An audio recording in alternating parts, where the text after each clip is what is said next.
കഴിഞ്ഞ വർഷം രാജ്യത്ത് കർഷക ആത്മഹത്യാ നിരക്ക് 40% വർദ്ധിച്ചതായി കണക്കുകൾ. 8000 കർഷക ആത്മഹത്യകളാണ് കഴിഞ്ഞ വർഷം റിപ്പോർട്ട് ചെയ്തത്. മഹാരാഷ്ട്രയിലാണ് ഏറ്റവും കൂടുതൽ കർഷകർ ആത്മഹത്യ ചെയ്തത്.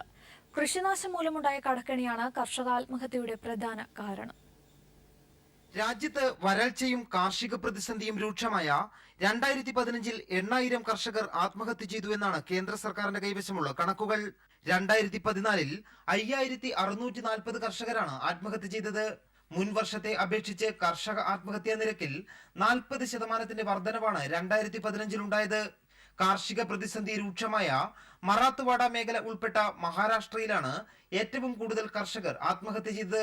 2015-ൽ 3030 കർഷകരാണ് മഹാരാഷ്ട്രയിൽ ആത്മഹത്യ ചെയ്തത്.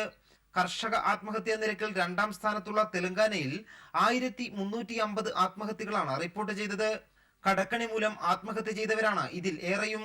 വരൾച്ചയിൽ കൃഷി നശിച്ച കർഷകർക്ക് നഷ്ടപരിഹാരം നൽകുന്നതിൽ കേന്ദ്ര സംസ്ഥാന സർക്കാരുകൾ അലംഭാവം കാട്ടിയതും ആത്മഹത്യാ നിരക്ക് ഉയരാൻ കാരണമായി. M Santhosh, news bureau, Delhi.